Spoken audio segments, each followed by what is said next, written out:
ये कहानी एक विशाल जंगल की है, जहां भासुर नाम का एक बहुत ही खूंखार और ताकतवर शेर रहता था। वह जानवरों का शिकार करता था। जंगल के सभी जानवर सब डर के साए में जी रहे थे। अंत में सबने मिलकर शेर के पास जाने की हिम्मत की।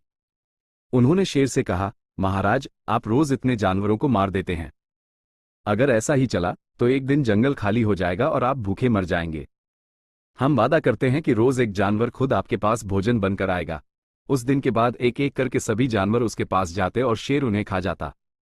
दिन बीतते गए और एक दिन बारी आई एक नन्हे खरगोश की। वो खरगोश छोटा जरूर था, लेकिन उसका दिमाग बहुत तेज था। रास्ते में उसे एक पुराना गहरा कुआं दिखा। कुएं के पानी में अपनी परछाई देखते ही उसे एक शानदार आइडिया आया। जब खरगोश शेर के पास पहुंचा तब तक सूरज डूबने वाला था। शेर भूख से तड़प रहा था और गुस्से में अपनी पूंछ पटक रहा था। जैसे ही उसने छोटे से खरगोश को देखा, वो गरजा, एक तो तू इतना छोटा है कि इससे मेरा पेट नहीं भरेगा, और ऊपर से तू इतनी देर से आया है। आज मैं सबको मार डालूंगा। खरगोश ने हाथ जोड़कर बहुत विनम्रता से कहा, महाराज, इसमें मेरी कोई गलती नहीं है। मैं तो आपके लिए 5 और खरगोशों के साथ आ रहा था, लेकिन रास्ते में हमें एक दूसरा शेर मिला। उसने बाकी सबको खा लिया और कहा कि वह इस जंगल का असली राजा है। उसने मुझे आपको ये चुनौती देने के लिए भेजा है। शेर आग बबूला हो गया। क्या?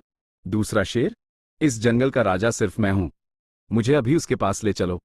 खरगोश शेर को उसी पुराने कुएं के पास ले गया और बोला, महाराज, वो डरावना शेर इसी किले कुएं के अंदर छिपा बैठा है। शेर ने जैसे ही कुएं के अंदर झांका, उसे पानी में अपनी ही परछाई दिखाई दी। उसे लगा कि सच में कोई दूसरा शेर उसे घूर रहा है। जब वो दहाड़ा तो कुएं से उसकी अपनी ही आवाज गूंजकर वापस आई। शेर को लगा कि दूसरा शेर उसे ललकार रहा है। बिना सोचे समझे, गुस्से में अंधे होकर भासुर शेर ने कुएं में छलांग लगा दी। कुआं बहुत गहरा था और शेर कभी बाहर नहीं निकल पाया।